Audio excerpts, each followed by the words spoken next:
welcome to Flock Talk, Episode 4. I'm joined with Chris and Catherine, and we're going to be talking about sports. Should be a good time.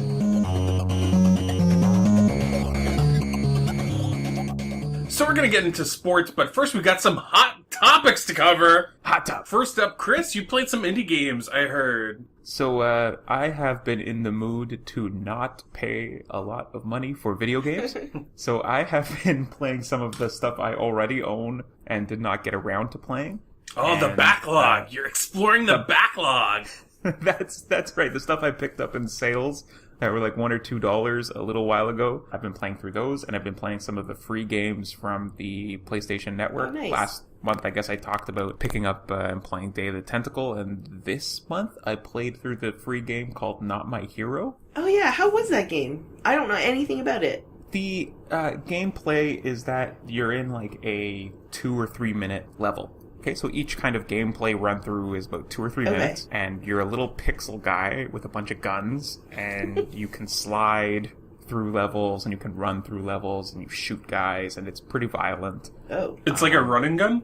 Yeah, there are a bunch of challenges for the run and gun, like kill everyone or do everything in like 90 seconds instead of the 3 or 4 minutes that you might take to finish a level. So there are these challenges, and the entire premise of the game is that the mayor, or the person who wants to be the mayor, this bunny thing that wants to be the mayor, thinks that the way you become popular is by getting crime off the streets. So he like creates this vigilante task force, and like a bit of tongue-in-cheek, I think, is supposed to be tongue-in-cheek, but I'm not entirely sure because it's got a really inconsistent tone. That's always scary, right? When you're playing a game that you think is like a parody of some politics, and then you're like, I don't know. All of a sudden, wait a second. Sure, because like it's a parody of politics. It's being like, the thing we need to do is we need to get popular, so we're going to kill all these guys. And then the guys you're killing are like parodies of Russians and Jamaicans. Oh no!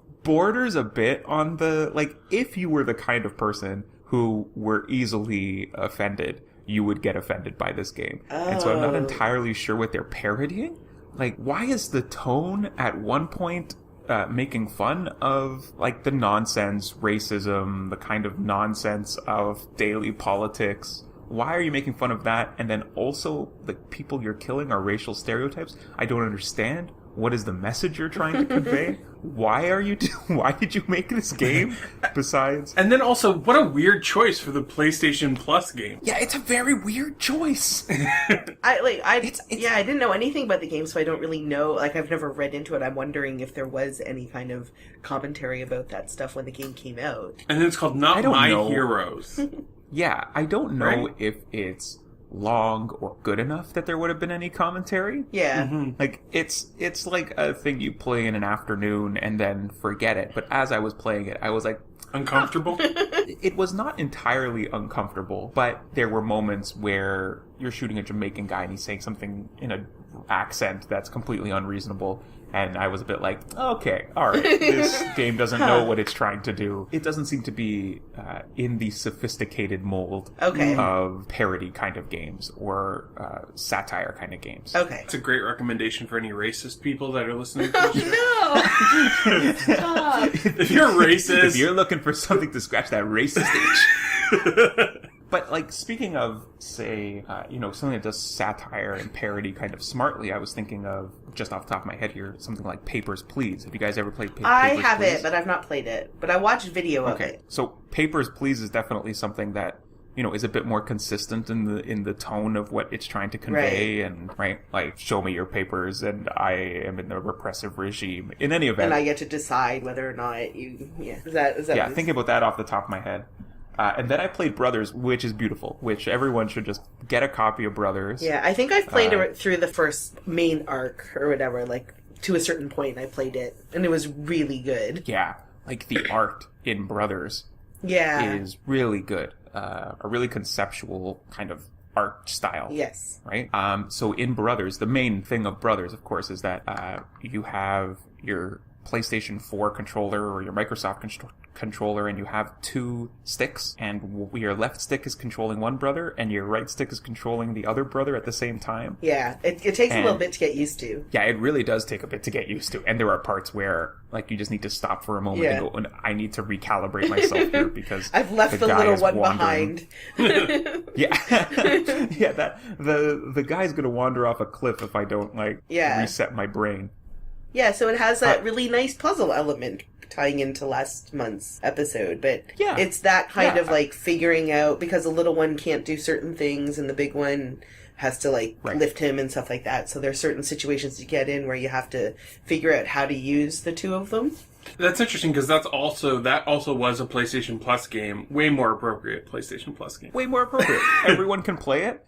There's no dialogue. They don't even speak. They speak this weird, like, it sounds like a mumbled kind of Greek is what they're kind of speaking. Oh, okay. Or like a mumbled kind of like Mediterranean language. Oh, yeah. I remember that. So there isn't even any dialogue that you could get offended at. Oh, unless you're Greek and... Unless you are Greek and you're like, why are they mumbling Greek? Why are they doing such This sounds like broken Greek that they're speaking.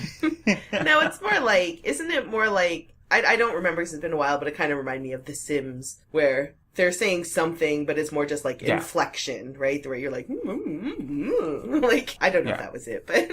I had that same effect, parts, right? Like, it has that same effect. There were parts of it that were really, like, I just looked. Like, there are parts where you can, like, sit on these benches throughout the world and just look out onto the terrain. And there were times that I would just do that for, like, not long, because I'm not, like, it's time to get on with the game. For, like, 10 seconds, you sit and you look at the terrain that they made, and it's very nice. It's very calming. Yeah, I like that that's built into the game, though. Like, built in to appreciate the work that was put into the game, really. Yeah. And I think that's, like, a mark of if it's a good game or not. Like, if you see an option to go sit and look at the scenery and you go ahead with it and you do it, then I think that that's a sign that you're enjoying the game.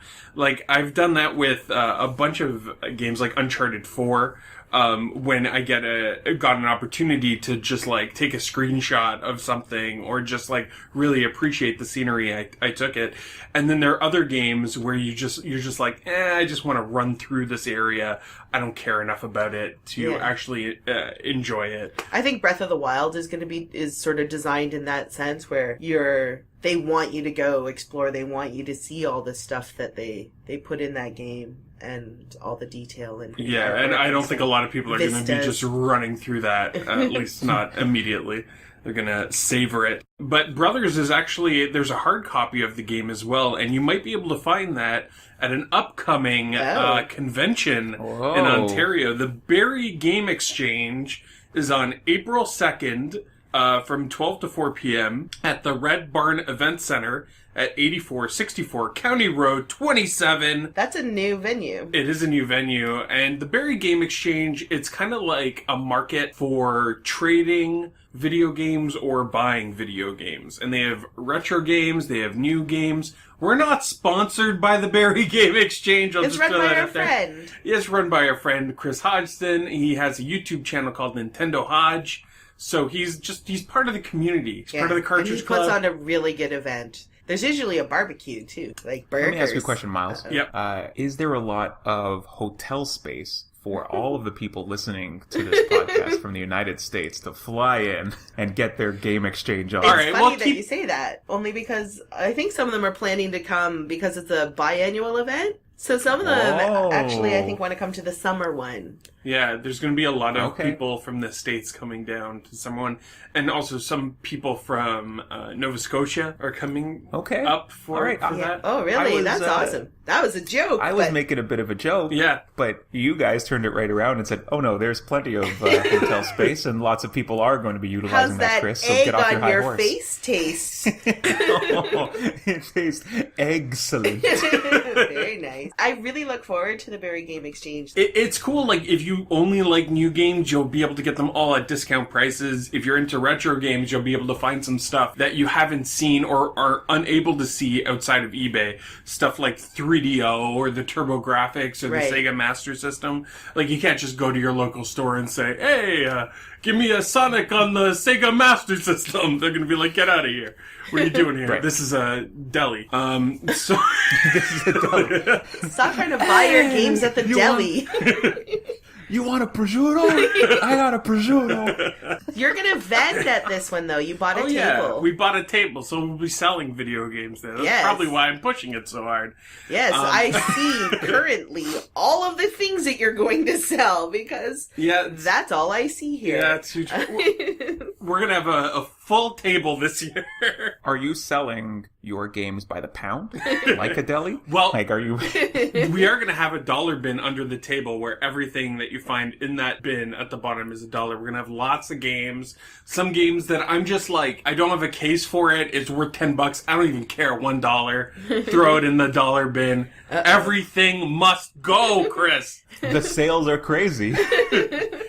You're cuckoo for sales. But this is what I'm hearing. We're gonna also have some high end stuff like Evo on the SNES. We're also gonna have Rocking Cats with the box for the NES. Oh, yeah. We have Wii's that we're gonna sell, Game Boy Advances, even new games from limited run games like Firewatch and Lone Survivor will be on sale at our table. Basically, if you're looking for games, Barry's the place to be. Yep, April 2nd. April 2nd. 12 to 4. Also, if you want to just meet other people in the community that do podcasts or videos about video games in Ontario, there's going to be tons of people there. I'm probably going to be missing some, but it's going to be like STC Podcast will be there, Buried on Mars, CJR, Gamer Alley VT, Creep Leak, Canadian Retro, and Two Dorks will be there as well. Yeah, I don't know. I don't know. Maybe. I'm pretty sure that they will be there. And then Party Play Gaming, PPG, and Nintendo Hodge, and Fleck a Nerd, minus Chris. And is it out in a field, or no, do they rent a convention space? Yeah, Red Barn Event Center at 8464 County Road 27. That's you where understand his confusion because it's called Red Barn. Event Center. Yeah. It's an event center. Okay. And I actually think it's really nice. It's bigger than the last venue. And we had a table at the last one too. It was so much fun. It's just really, I spent almost all my time behind the table just because I really enjoyed it. We were super nerdy about it. We had a huge catalog and I had a lot of fun, marking off which games we sold because that's the kind of organization I like. Last time, I was also able to find Maniac Mansion complete in box for $25. Jesus. On NES. That's a pretty good deal. And Blazing Lasers on the TurboGrafx I got to. So, they have really cool things. What was that game? The vendors across from us had that, Peekaboo Poker. Oh, yeah. It was the NES sexy game where you're playing strip poker. And it was $2,000 or something. No, it wasn't that much. Yeah. I don't know. It was something it was ridiculous. A lot of money, but it's worth that much. It was in complete in box too. I bet it's worth that much. So the game you were asking us about, Chris, you can go. Maybe he still has it. You can pick it up. Yeah, can you quit hounding us? We don't have it, Chris. Ask someone else. Hi, I came to the Barry Game Exchange just to find strip poker on NES. Sir, that'll be $2,000. Oh, only $2,000? This is usually $3,000. End scene. It's pretty good. 1 second. I would pay any amount of money for strip poker on the NES Classic System. You, sir, have good taste. You are a classy scene. All right, so Catherine, you have been listening to a podcast nonstop. Yeah, it is not gaming related. So people, this is good. People who just want to hear about games, you can turn off for a little while. No, don't. No. This is going to be interesting. It's actually I love it, but that's me because it's called the West Wing Weekly, which now I feel like love it. I'm earning the Flock of Nerds title. It's just a podcast about, as has become popular, I think, is a podcast about a television show. And so the West Wing Weekly is a weekly podcast where the hosts talk about every episode of The West Wing in sequence. The hosts are Rishi Herway, who is a West Wing fanatic. He's a total fanboy. I think he's a podcast host. He's well known for something I think called Sound Exploder. So he's in the music podcast side. And then his co-host is Josh Malina, who was on The West Wing starting from around season 3. He was Will Bailey. Okay. Do you remember Will? I know Will Chris Bailey. and I could talk about West Wing forever. But he joins this, but he's also in real life friends with Aaron Sorkin. He's been friends with him. I think they went to college together or something. He was a writer on the show before he got on the show. Oh, right? No, I don't think he was. Oh, okay. But Shut down! I don't think so. I don't think You know nothing. Josh Malina, I don't think, is a writer. Some people might know him, actually. He's the one that started Celebrity Poker. But it's really, really interesting because he has this, behind-the-scenes knowledge of the episodes and stuff. But they really, it's an hour-long podcast, and they really break down the episode. They go through it. They use sound clips from it, so it really enhances. And are there as many episodes as there are episodes of The West Wing? Yes, that's the plan. I think maybe it started around April last year. I'm not sure. So I think they're into season 2. I am still catching up because this is how nerdy I am. I watched the episode before I listened. Oh, good for you. I think there's a podcast called The Gilmore Guys, and they go over the Gilmore Girls, like every episode of the Gilmore Girls. And I think there's Kumail Nanjiani did an X-Files one with someone. I think with Matt Mira, I think. I tried to go back and watch the X-Files. I wasn't having it. But maybe if Kumail was talking about every single episode, you would want to kind of. I would play it during the episode as director's commentary. We watched an episode of The X-Files recently. I had never even seen really The X-Files. It's Oh, kind of really? like a gap in my 90s knowledge. And we watched one episode of it, and I was like, what? What's happening here? Why? They're investigating these incestuous hillbillies? Yeah, I don't understand. The pilot is so boring. Oh no! It's like a sleeping pill, the no. pilot of the X-Files. There's gonna be Listen, a lot of if angry you- X-File people. You need to listen to our new podcast. It's about The X-Files. It's called Hating on the X-Files. And that's all we do for an hour. And that one we'll do bi-weekly.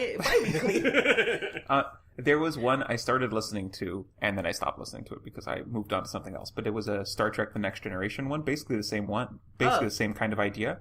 They go over every week. They talk about every episode. Did it have someone from the show as one of the hosts, though? No, it did not. This is what completely changes that style of podcast, because Josh Malina is amazing. He knows. There are times when they're like, oh, I wonder if Aaron Sorkin planned that or wrote that. I think at a certain point Marlee Matlin joins the show, remember, as a campaign. No, she's a pollster.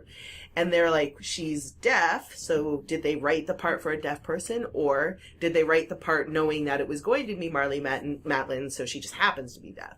So then they emailed him, and then by the time they released the episode, they had received a response, so it's stitched into the episode. Aaron Sorkin's response to it.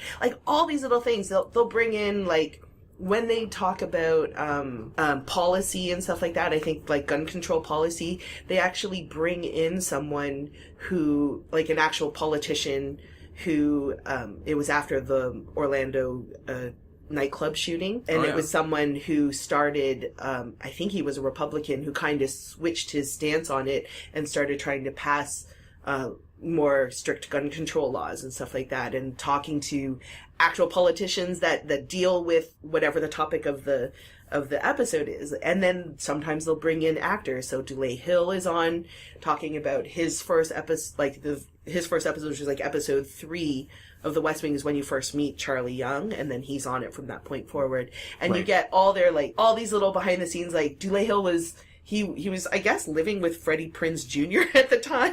They must be friends. And was like, I'm not getting any work. I'm going to have to move back home. This can't happen. And then within 2 weeks, he was on The West Wing as just a guest star, but then turned into a main character on that show. I don't think we've described what The West Wing is. Oh, we've been talking about The West Wing. I just described assume people know, but it's actually quite old now. It started in 1999, and it was an NBC drama about life in the Oval Office. When, I learned this from listening to the podcast, but it was initially not even going to be about the president. It was just going to be about how the president's administration, the Oval Office administration, operate. And so the president was just going to, kind of come in at certain key moments, and you would get glimpses of them.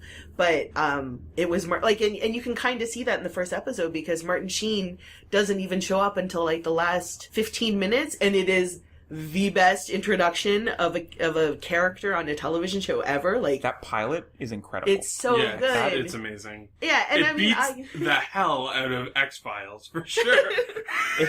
It is so good, because they're talking about him being this like bumbly guy. Oh yeah, because and it starts off with him. He's so yeah, he falls off a bike, right? Or like, that's the story. Like, everyone's kind of talking about him falling off a bike, right? And how they're going to deal with it, how they're going to address it in the press conferences and stuff like that. So you automatically think klutz, right? And then he just busts open the door and, like, knocks down these, like, religious right people, and, oh, it's so good.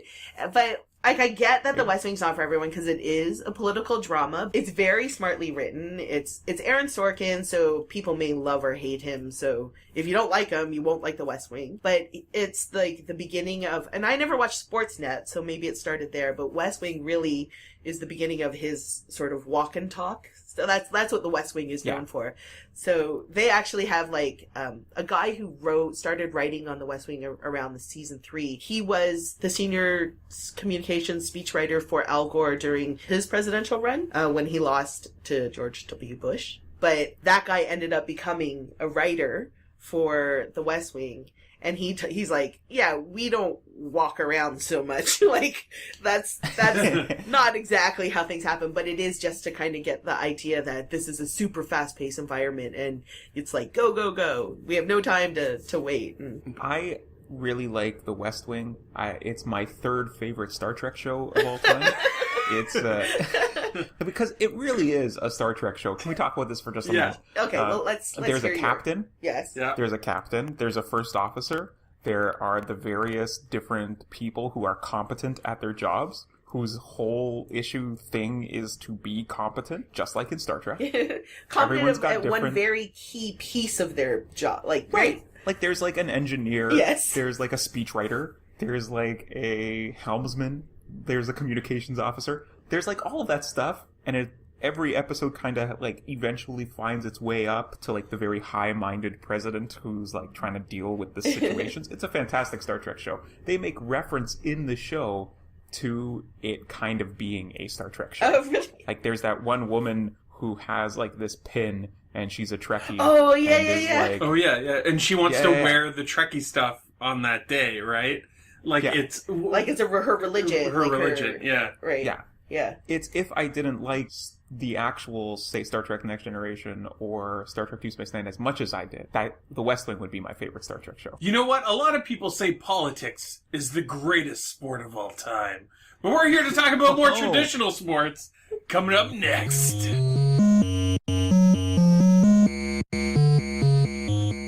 Home run bunt 4! We're talking about sports today. And, oh man, what a touchdown of a subject. I'm gonna one-timer it over to Catherine to kick us off. Those were all of the sports terms that Miles knows in its entirety, so... Are you saying I was offside? Oh, sorry. Oh, look at me, I know sports. It's funny, I didn't play a ton of sports games. I know, I did play once, like, a Sega with the Spinorama and the one-timers and stuff like that, but I was really bad at it. Those, like, team sports, I have a really hard time, like, figuring out which person I am and then how to become the person I want to pass it to. That's the thing that I've never been able to figure out. But the perpetual problem of sports games. Is that a regular problem? Because I had a really hard time with that. A really good one is just so intuitive that when you pass the puck, you become the player who has the puck. Yeah, and like I've played a couple like that, and they've been and then I was like, oh, okay, that's easier. But the sports game I played a lot was SSX Tricky. Like, so much of SSX Tricky. It's a snowboarding game, and I played on the PS2. But I think it was on all those that generation of consoles. But I had a PS2, and it was a game that like I got my entire family into. Like, my mom didn't necessarily play it, but she would be like, she would watch it. She was such a spectator of it. Like, and she would like go over there and like do a jump and then stuff like that. Or, like she was coaching you from the sidelines. Kinda. Yeah, she was the coach. But like she was calling the shots. Yeah, but like my my sisters who didn't play a ton of games, they would play that one. It was just like, it was cartoonish, right? So the characters were all like colorful and cartoony. It had like Macy Gray was one of the voices, Oliver Platt, who was... You know, the way sports games are like... Macy Gray. I think that's probably why I should be... Macy Gray, Oliver Platt, two names synonymous with sports. Oliver Platt, just to Herbie tie Hancock. things together, he was on The West Wing in the later seasons. Oh, jeez, Catherine Moore was... He was a lawyer or something like that, right? He was counsel to the... Anyway, so it was kind of like cartoony and stuff, and the music was so good because it had that like... Who sings that song? It's tricky, whatever. And Macy Gray was in it. So. Oh, So stop! you know Don't it's think... good. She was good. I liked playing Grammys, as the her. snowboarding game. But it had like really good controls that were like intuitive, because a lot of times you're going to talk probably about Tony Hawk, and I found that Tony Hawk, for me, when it would give me the instructions on like how to execute a move, I couldn't always do it. Whereas in SSX Tricky, you could kind of really master a few moves and string them all together. And it was just like about how much air you got and like how many moves you could string together and stuff like that. You brought up a good point though with like your mother coaching and your family being really into it. Is that a good because point? It is, because it's one of it's like I think the main style of game that you could bring in non-gamers on.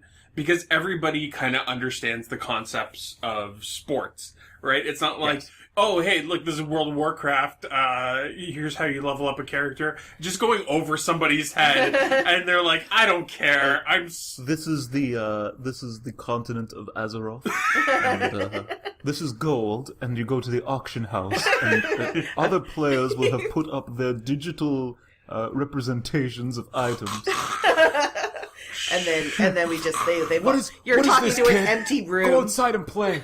But I think a game that actually especially for my family, because when I got my PlayStation 2, I bring it home at Christmas time and stuff like that. We would, it's how we would spend our time, because I'm from a small town, so there wasn't much else to do.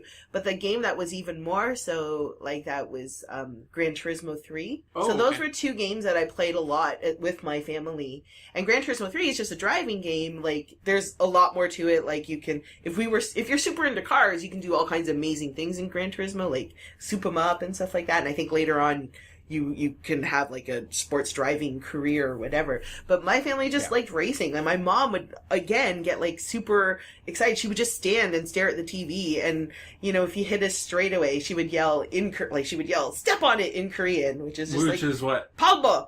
She's like if you go, and then she'd be like "Palbo, Palbo," and then you have to she would get super into just watching us race, and I was not that good at it, but we would play all the time. Both of those games, everyone could kind of figure it out quickly. They're pick up and play. Yeah, Right? It really doesn't take much. Yeah, you don't need to watch a 20-minute cutscene Yeah. before you know how to drive, right? Like, I think it's hard to be good at the game. Like, I think it's hard to, figure out drifting and stuff like that, right? And figuring out how to use drifting the best way.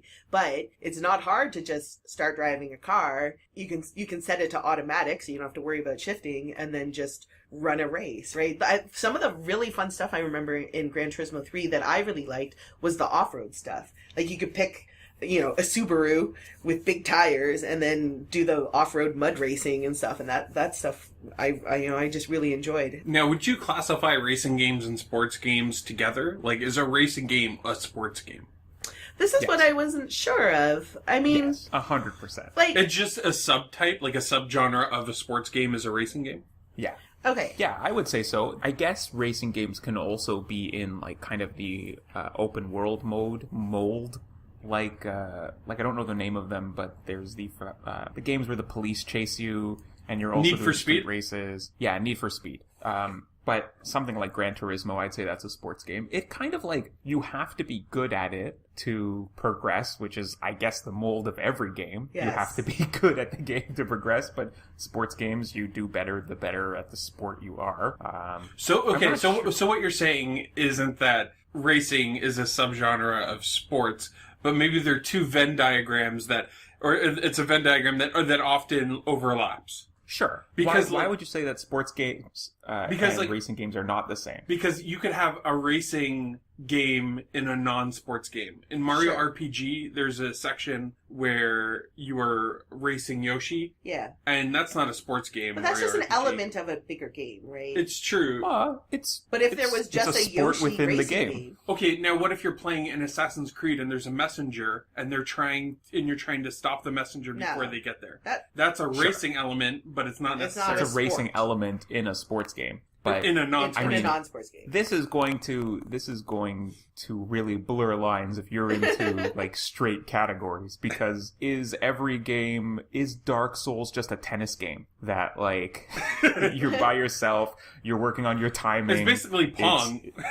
See, now I would have said like a sports game would have like in real life a professional equivalent to it, but now there's like poker and stuff on ESPN. Poker is definitely a sport. It's not a sport. Some Sure it people say that golf is not a sport, but I love golf and it's a sport. Golf is 100% a sport. Yeah, and I wish that I had played like Tiger Woods golf. I've kind of always wanted to because I was a golfer growing up. I was a junior competitive golfer, terrible at golf, but my parents are if super. you were a junior competitive golfer, you're way better at golfing than I am. No, I was maybe like only just okay as a kid, but I enjoy golf. Like I grew up on it. It was probably still is like one of my favorite sports to watch, which people don't understand at all. But I grew up on that. Like it's what we watched all the time. My parents still watch it all the time. So I get the appeal of golf. I get the being outside for 4 hours doing something that you have to like really focus on.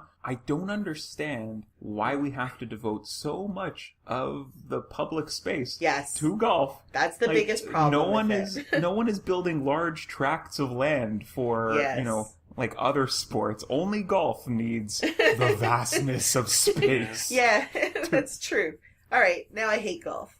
Just kidding. But actually, Yeah. like, one of the things I really like about video games is that you can play golf, and especially now with motion controls, golf games, you can play from home, and you don't need to waste this Yeah. huge tracts of land to do it. Actually, one of the games that's kind of like golf that we played, I'm sure not a lot of people played this because it wasn't really a hit when it came out, but it was the PlayStation Move Sports. I think all three of us played it together. Yeah. And there was the Frisbee golf. Oh yeah. And that game was so much fun. Yeah. We played that game thoroughly for a couple weeks Yeah, until it it's got great. boring and we switched to something But- like World of Warcraft. That's the but that's the other Well, I mean, there's just so much depth in World of Warcraft. You can't talk about sports without mentioning World of Warcraft. but that's the final transition that I wanted to bring up was just that my whole family kind of got into playing a couple games that were easy to pick up,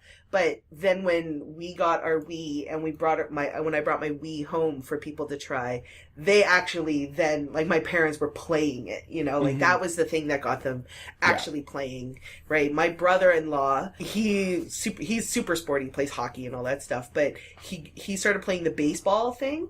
And he was like, oh my God, how much is this Wii thing? And then we literally went out and bought one for him to bring home because he was like, I didn't know you could play games because he did not grow up playing any video games at all, like just not from that family. He's older than I am, but yeah, he was just like, oh my God, I love this thing. He went out and bought it the day that the very first time he tried Wii Sports, he went out and bought it. The Wii was really a big mover because of that. Yeah. Right? Yeah. I mean, and now, today, if you want to pick up a Wii with Wii Sports, you can go over to the Barrie Game Exchange, and I'll have one for $25. Oh, is that how a much? Wii What? with Wii Sports for $25? What a deal. Wow. That's a way better deal than the Switch that's not even going to come with a game. Yeah. Yes. This is my bundle. Comes with it. Yeah. But I'm actually Yeah. just curious what you guys think if the Switch with its like fancy, super awesome Joy-Con, if that's going to somehow make these motion controlled sports games better, more enhanced. Like, do you think that that's going to be something? So one of the games that they came out with, like they previewed, is called ARMS, and it's like a cartoony boxing game. Right. And it reminded me a lot of when Punch-Out came to the Wii, and they were like, oh, the motion controls are going to make Punch-Out amazing, right? Because you can, like, actually punch with the Wiimote and the nunchuck. But then when I actually got the game, I was like, but if I turn the Wiimote sideways and use it like a Nintendo controller, It's like Nintendo Punch-Out, which I love. Yeah. So this is the way to play it. So I don't know if I would play a game like ARMS or a boxing game with motion controls. I think I'd rather just have a controller. I'm curious. I remember playing Wii boxing, and you would start by like actually punching. Yeah. Right? Like you took your Wiimote, you took your nunchuck, and you would like actually pretend like you were fighting. And then you kind of figured out that if you just flicked them, yeah, you would get the same kind of response, which is kind of when I figured out the Wii and what it was doing, and I was like, oh, okay, that's fine. It was only, I guess, when they added that extra thing at the bottom of the Wiimote that added on the extra functionality. Motion Plus. I don't remember what it was called. Wii Motion Plus. That made it more sensitive, Sure, but since the Wii has come out, I haven't seen, I don't think you guys have seen either, a big desire for more motion controls. I think we've kind of run what a motion control can do. We all now see the limitations of the system. There's no feedback. Like, your controller ends up getting weirdly moved so that the hand is, like, turned in on itself. And, Red Steel. I'm not sure that anyone's clamoring for motion controls. I think we've seen it. We've seen what it can do, and until there's something on top of a motion control for a sports game, I think, like, I don't need it anymore. It's nice to have. But I think that part of what the Switch is and those Joy-Cons is maybe still kind of grasping on that, like grasping to it and trying to improve it so that people get excited about it again, right? Because it is designed to just almost hide in your hands, right? They're so small, right? That it's like... It's almost like they're not there. Right? You know what I will say? That Wii Sports, the tennis, even though we're just flicking at this point to play the Wii Tennis, I still think that's the best tennis game ever made. I can't stay on. Like, it's so good. Mario Tennis? And it's so... Mario Tennis. No, I think I'd rather flick it than... I'd rather the game be so simple and easy to pick up that anybody can play it. Right, but if you look at the tennis games and you look at... You were talking about the PlayStation 1, the bundle that came with the PlayStation Move. The table tennis was almost unplayable. Yes. Yeah. With that bundle. Your hand got, again, mixed up. Yeah. It was really hard to control. Because it was just a floating paddle, right? Yeah, and that's weird. Kind of the limitation of the motion control system, is that you are disconnected from the thing you're trying to do. Yeah. And so it doesn't feel like you're there doing the thing. Well, some things work and some things don't. I think the archery was another good example of something that does work with motion controls, because it's a very simple action and you're always making the same action, so they could kind of perfect that.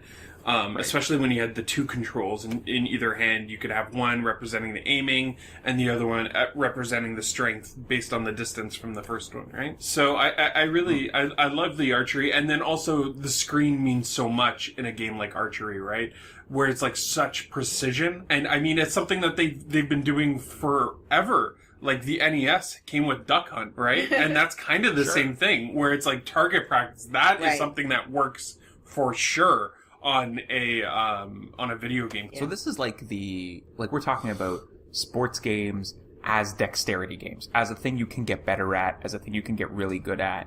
You know, like, you're really good at manipulating the players or the thing on the screen. But there's also sports games where you don't have to do any of that, right? Have you guys ever played any of, like, the manager kind of games? Like NFL or whatever? Where you're the coach? No, I haven't played any of that. Yeah, where you're the coach, I played through maybe 2 years ago. Like, I played a few weeks of like one of the football managers. Yeah. Not American football, like soccer. Oh, okay. What was the name of the game? Like, was it It was Pro Evolution Soccer or FIFA? No, it was the mobile football manager, probably 2013, 2014.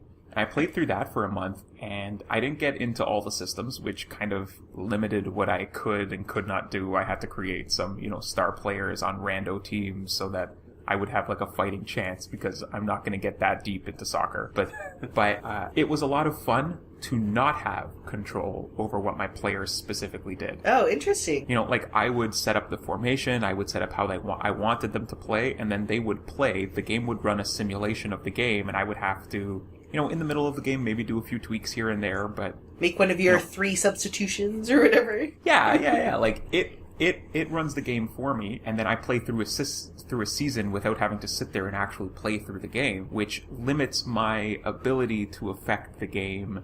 Besides the the overall grand strategy of the game, Right. They're very interesting games if you have the patience for them, because they're a bit like Spreadsheet the game. Yeah. You know what? I kind of did something similar to that on a much more basic level. I got really into playing NHL 97 on the PC, and one of the options is when you play the season and you like set up your players or whatever. After you play like 3 or 4 games, you're like, let's get on with the season. You can start skipping games, and it'll auto-generate a score based on the players and the other players. Oh. And like it'll give you like the 3 stars, like who got the 3 stars, who got injured, all that sort of thing. And you kind of felt like a manager. You'd be like, oh, this guy got injured, we'll replace him, skip the game, and then what was the result? Results. Right, and part of the thing with sports games, and the kind of the more traditional game, the sports games where you're playing as like the football team, or you're playing as the hockey team, is that the games, there's just so much game there if you want it.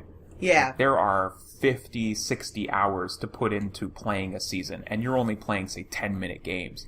There's just so much. And I think it's part of their popularity is that you can have short games. Because doesn't the you don't have to... Sorry, doesn't the new FIFA game also have, like, a career mode? So, like, it has the, it's the regular... Story. Yeah, like, there's the regular FIFA game where you just, pick your team and try to go through a season. But I think you can play... You play as a young kid who's discovered and his rise to the top of the Premier League or something like that, right? Right, and I think what you do in the game affects how your story progresses. Oh, interesting. Yeah. And I mean, there's an NBA game that Spike Lee wrote the campaign. Oh, really? Yeah. So, like, these video games have gone... But you probably have to be a Nick, right? Which all just ties into the idea that No Mercy is the greatest sports game of all time. So are wrestling games sports games? Now, Chris, I'm going to need you to explain that to a nerd from the future where sports doesn't exist anymore. Okay. Okay. Hello! Oh, good. Tables have turned. It used to be the case that people would play games for money. Oh yeah, like League of Legends, Counter-Strike. I heard about these things. Sports. You know what? This is not so easy, Catherine. Yeah. I now appreciate what I've been doing to you on a weekly, monthly basis here. Finally. There used to be a thing called sports entertainment. I don't know if they still have it in your time. Yeah. I think it's like StarCraft. That's we watch that on TV. It's on all the time. ESPN. Sports is the thing where you left click a lot, right? Yeah, your finger gets cramped sometimes. You have to insure your thumbs and your finger. And your masseuse is off. Yeah. What a day. And so there used to be a thing called sports entertainment, and sports entertainment was all the competition of sports without all the competition of sports. Like, you're going for the belt, you're going for the top prize, but it's predetermined ahead of time. Huh. Okay. So it's cheating. Sports. Yeah, it's cheating to maximize drama. Okay. There you go. And a heavy No emphasis Mercy, on the entertainment as opposed to the sports. And No Mercy, the video game, took out the cheating part. Because sports wrestling games you still have to be good at the wrestling in order to progress. Right. So they take out the random element, but keep in... Sorry, not the random element, but the gamed element, the fixed element. Right. And they put back in the fictional element, too. They add a nice fictional element to your sports game. So there's still a story going on while you're getting better at the sports. Okay, we grew up... we were already pretty old when No Mercy came out, but we were still relatively young, overall. Oh, we were relatively young. We're still relatively young, but we were relatively young. And we were playing No Mercy at that point. We played through the campaign, got into it, played, whatever. Would you pick up a new wrestling game and play all the way through the campaign? No, not in the same way that What has I played changed? No Mercy. Okay, what has changed is how into wrestling I am now. How much I care about, the guys now, whether or not I want to be like John Cena the whole way through a campaign. Back then I was into wrestling. I think we were all into wrestling. But, and so sorry, we played No Mercy on the YouTube channel with you, and it was like a time capsule. Like, you two were like right back into it. You knew all of like The Rock's whatever his catchphrase is. Well, that was all Chris. Yeah, Chris was doing promos in the middle. If you want to check out that video, you should definitely do that. No, but I just mean that, like, yeah, No Mercy has a nostalgia factor for you, but like you were so into wrestling back then that playing those games, you probably get almost as into wrestling again in that aspect, like in that realm or whatever, as you're playing it. You might not watch wrestling now, so playing a new wrestling game that has all these new wrestlers in it that you don't know may not be as interesting for you, but watching YouTube play No Mercy is like, it's like its own little show. I would imagine that now wrestling games, the campaign mode, the story mode, is a lot less janky than the story mode in No Mercy, because you'd be, depending on whether or not you won or lost different matches, you would like switch between a heel and a face and a good guy, and it wouldn't necessarily make a whole lot of sense because they're trying to like shoehorn different characters in. I bet you now the controls are probably more complex than they need to be now, too. They are. I played one recently, and that's exactly how I felt. There's actually, you know how Grapple, you just button mash, and then the other person would button mash, and then one person would win? With the way grappling works now is that it's a dial, and there's different spots where you can stop the dial. Like, it'll start going really quickly, and then if you mess up, you submit. So if you just don't have the ability to be precise with the dial, somebody could submit you in the first 10 seconds of every match. So it's become a bit more, say, skill based than games, which is fine, which is how you probably build a good sports game for 2017. You build in a massive skill element. I think the best sports games are pick up and play, though. I'm going to say, like, the simpler the controls, the better, but then have a little bit of complexity to it so that the more you play it, the better you can get. Well, but you could, if you were playing against someone really good in No Mercy, they could just own you anyway. I mean, there's always going to be an element of, there is an individual who's played way too much of this game, and they know way too much about how to beat you, and it doesn't matter. You should not be playing that person in this game. Like someone invites you over for Street Fighter night, and they're a professional Street Fighter player, and you're and this is the first time you're ever playing Street Fighter. You're not going to beat that guy. This is not, because they've memorized the amount of milliseconds each animation is, and so they know exactly how to counter every single animation. And there's no way for that guy to tone back his skill. It's like going outside and playing soccer with a guy who's really good at soccer. Like, sure, I can kick, but I can't dribble the ball on my knees. Yeah. You know, our one-on-one, me and Pele. Let's see. Let's get down. Pele is gonna beat me every time, and that's how it is with some of these sports games, like Street Fighter, the esport of Street Fighter, the esport of a lot of these competitive games. They're just guys that are just gonna be way better than you, or ladies. It's interesting that you bring that up, because I just got invited over to somebody's place. They're gonna set up 4 Super Nintendos, 4 TVs. Yeah. And we're going to have an 8-player round-robin Ken Griffey Jr. Major League Baseball tournament. Oh. So I was like, he made a post on Facebook, and it was like somebody had a game lot that they just picked up, and there was expensive games, and he was like, my eyes on that Ken Griffey Jr. Major League Baseball. And I wrote underneath, the best baseball game ever made. And then he sent me a PM. He's like, come over. We're going to do this right. Tournament. I have this Ken Griffey Jr. tournament coming up. And he's like, it's just for fun, no buy-in. So right there, I'm like, whew. Because I could be walking into a trap right there. There could be a underground league that I don't know of. Correct me if I'm wrong, but I think I watched you play Ken Griffey Jr. baseball, and from what I understood, it was just a home run derby, and you were just like, this game's all about hitting dingers, Catherine, and then you just, for about an hour, just hit home, like, just played the home run derby. Is that what Ken Griffey Baseball Jr.? That is an option in the Ken Griffey Jr. Major League Is that what Baseball. this is going to be? Just no, the home run we're going to derby? be playing the actual games, I believe. The problem I had with the home run derby when I was a kid playing it wasn't a problem at all. I loved it. But now when you play it, you can't skip the computer's turn. So you just sit down and you watch the computer play for 10 minutes hitting dingers, and they don't stop once they've beaten you. So they try to go for the high score. They designed the computer to be a complete asshole. Yes, basically. Hey, come over to my house and play some Ken Griffey Jr. And then you go over, and he's like, do you want some nachos? And you're like, yeah, sure. And then he just destroys you for half an hour, and then... But you Like, get you got the nachos. nachos. Yeah, you got the nachos. Yeah, but then after half an hour, you're like, can I go home? And he's like, but the nachos aren't done. Oh, and now you have to stay. That sounds oddly specific. Is that something that happened to you when you were... What a creepy man. I feel like that's Buffalo Bill inviting you over to play.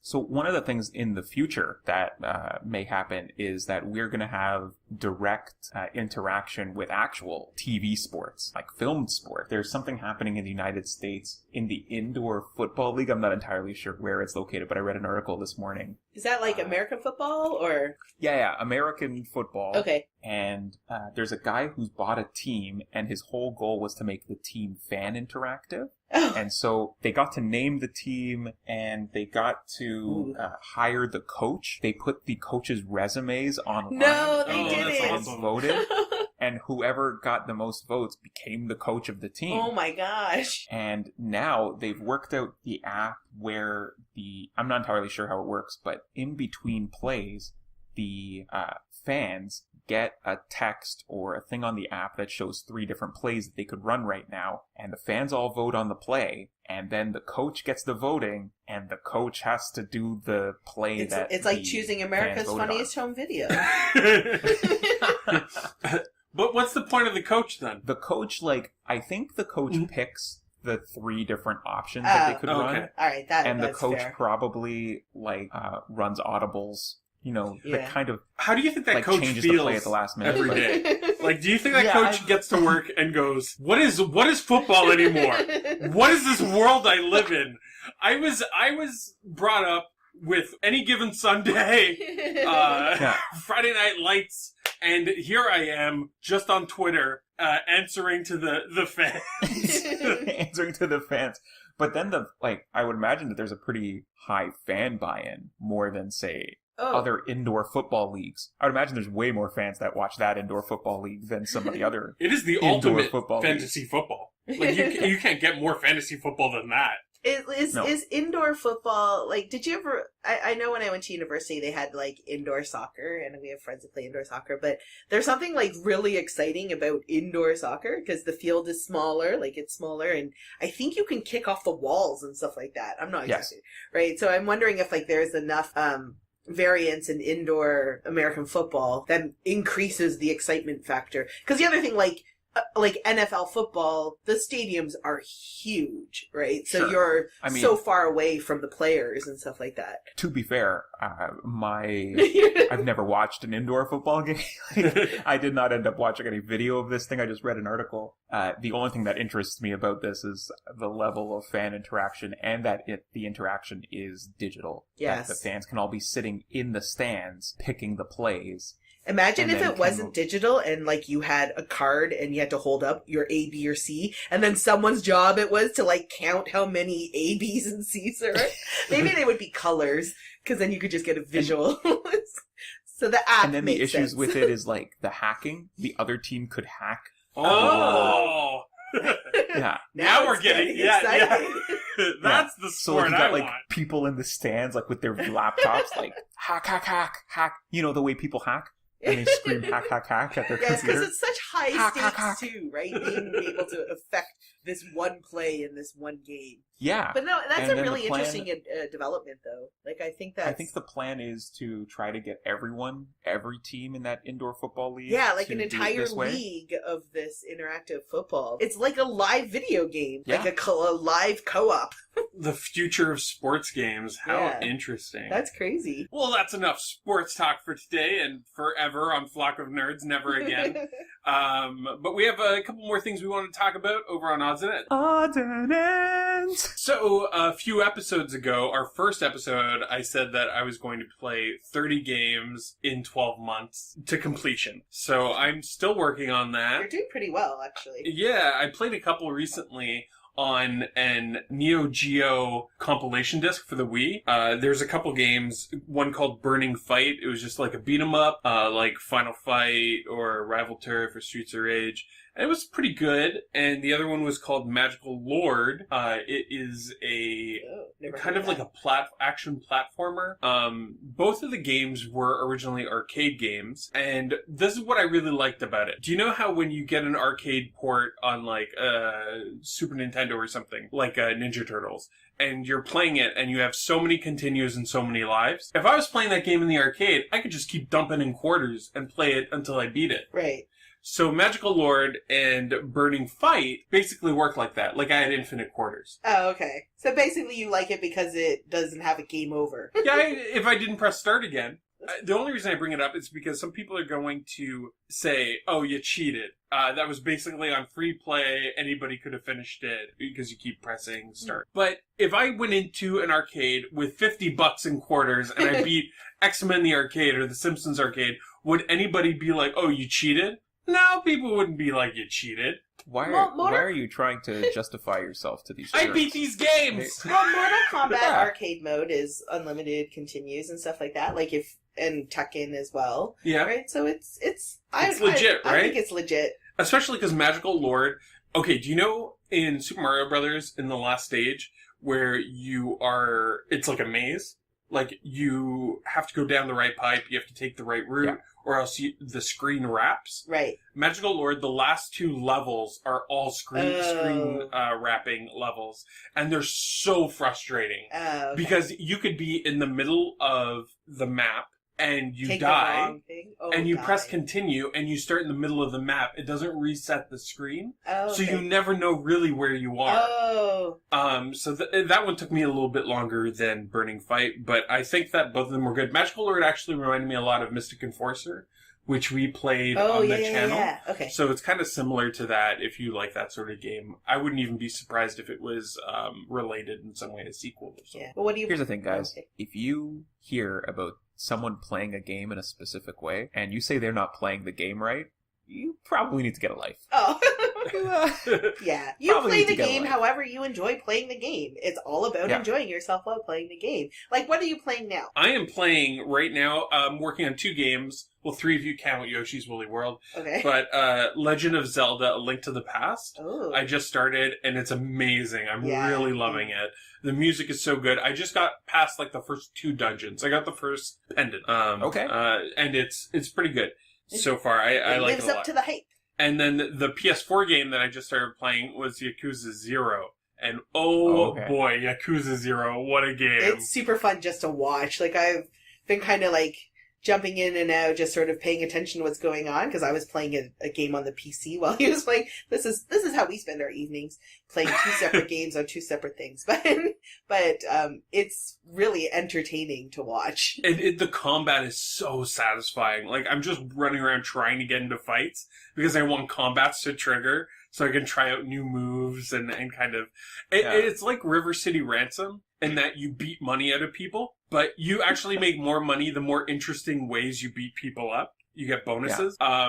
And they call it the shakedown. Like, you shake down goons, you shake down hooligans, you shake down drunkards. You shake down everybody. Yakuza. Nice. Also, there's so many things to do in Yakuza 0. I was at the batting cages. We played just the claw machine for like an hour. The claw machine. There's there's a Sega arcade in Yakuza 0 where you can play Super Hang-On, or there's a claw machine. But it's awesome. There's a dance club the dancing is so where funny. It's almost like Busted Groove, where it's a versus dance competition, and the mechanics are so much fun. So it's kind of an interesting thing. There's karaoke that's like Parappa the Rapper, and all of this is in a beat 'em up that's like a mix between GTA and River City Ransom. You did have one issue though, where you wanted to save, like it's not auto save, so you have to find save points, and which in this day and age, come on, come on. Yeah. But Miles just wanted to get to, because it was kind of late, and he wanted to just go to bed, but he was stuck in what ended up being like almost 30 minutes of cutscene. It was a 30-minute cutscene. easily. Yeah, it was and there's a lot of these 30-minute cutscenes, which They're you not can all skip. 30 minutes. No, but there are long. a lot of really long cutscenes in this game, which is my major complaint. But at the same time, I don't want to just skip them because the story's actually pretty good. Yeah. Well, actually, the story's really funny, and it made me think of, I was like, oh, I'm going to recommend something based on watching Yakuza 0 if you like. So I have this weird, it's not weird, but I, for a while, was like super into Hong Kong action film. And there's this director, Johnny To, who's extremely prolific. Like, he would make like 5 movies a year. And while watching Yakuza 0, it reminded me of, I think it's just a 2-parter. It's called, when I watched it, it was called Election and Election 2. But I think if you were to find it, it's called Election and then Triad Election. But it's basically about, the Chinese triad, like their version of the Yakuza. And it's kind of like a Hong Kong Godfather. And I saw it at TIFF like over 10 years ago or whatever, but it's like really, really good. Like a lot of Hong Kong action film is like cheesy, but this is like really good dark drama that's basic. It is very much like, it's like all the heads of the different triad families and like the politics that happen around it and the violence that happens around it, and like it's almost typical, like they kill off the heads of the family and it's like a fight for who's going to be the next. Game of Thrones. Yeah, it's just like, kind of like that, but it's really, really good. I don't know how easy or hard it is to find, but that's my little because I watched Yakuza 0 and I was like, oh, yeah, this reminds me I want to watch those movies again because they're really good. Chris, we saw that you were playing some weird Warhammer games. What's the deal? Yeah. So what happened recently was that Warhammer Fantasy got rebooted into this thing called Warhammer Age of Sigmar. And if you're at all interested in painting and playing like the tabletop game, that's what I've been doing for about, I want to say, a week. I've been putting together some orcs, and I've never had like the orcs going on. And so now I've got some orcs. And I'm painting those up, and there's nothing that kind of scratches a certain itch like the painting and designing of a Warhammer army for me. And so that's what I'm doing. I've been playing. I was trying to get the same kind of feeling out of old games, which I think I'll talk about in a future podcast, kind of the entire franchise and how, or the IP and how it's handled, usually quite poorly. But you can watch TV and do it. We typically watch TV and I'll just be painting there and watching TV at the same time. But yeah, that's what I've been doing. They had a reset, and the thing that interests me most about the reset is that they took 100 pages of rules and condensed it down to 4 pages of rules. Whoa! Which makes it, and I don't know if the game's any better. I don't know if the game was better at 100 pages. I don't think any game is really served by having 100 pages of rules. No, that sounds unreasonable. Like clarity of purpose, clarity of rules is always something that I'm looking for in games. I don't know if it's any good because I haven't been able to play it. No one's particularly interested in playing playing Warhammer Fantasy with when me. you say Warhammer Fantasy, people think 100-page rulebook immediately. That's like one of the 100-page rulebook, plus I've got to sink $500 into an army that I have to paint. That's... Things are really... The end product looks really good, and then there's just this mountain you have to climb in order to be in it. And if you haven't... if it doesn't interest you right up front, then it's not something. How long will it take you to finish painting this thing, do you think? If, relatively speaking, this is, say, a 500-point army, and that would be, about half of a decent 2-hour game. You probably need 1,000 points to play, a decent 2-hour game. That's pretty interesting. Okay. So this is, half of that. That'll take me probably 10 to 15 hours to paint up the guys to a reasonable standard, and then there's just the finishing that could take you forever. Yeah. Making them look like they've been in a war. Oh yeah, because you do all that stuff, right? You make them battle I paint them to a decent standard. We've been very impressed with the ones we've seen. We don't even play Warhammer. Yeah. Thanks. I just hope that you get to play. While. I hope that you get to invest all this time in there and then actually get to play the game and then tell us all about it. Here's the thing. I have a elf army that I painted up a while ago, and now I'll have an orc army. So I don't actually need to have somebody invested in the game. I will have all the pieces for a game by myself that I own, and that's kind of the... that's the high level. So you just need to kidnap some kind of sucker And I just need to get someone to read 4 pages of rules, and then we're good to go. 4 pages. I don't know. That's a lot. Like, that's why this appeals to me more than some of the other miniatures games. Okay. Definitely, we're going to tweet a picture sometime this month of Chris's Warhammer army. And there is a winner for last month's contest. The prize is Resident Evil 1 on the PlayStation. It's the director's cut. And the winner is, drumroll, Cartridge Bros P1 is the winner. Woo! So congratulations. Contact us with your mailing information and we'll send you Resident Evil Director's Cut on the PlayStation. Yay! If you would like to be entered into a contest for this month, all you have to do is tweet at Flock of Nerds with the hashtag FlockTalk about your favorite sports game, or if you've ever played Warhammer, or what do you think of the West Wing? Any of those things will be more than fine, and you'll be entered to win a very exciting prize next month. For Chris and Catherine, I'm Miles. Thank you all so much for listening to Flock Talk. Take care, everybody.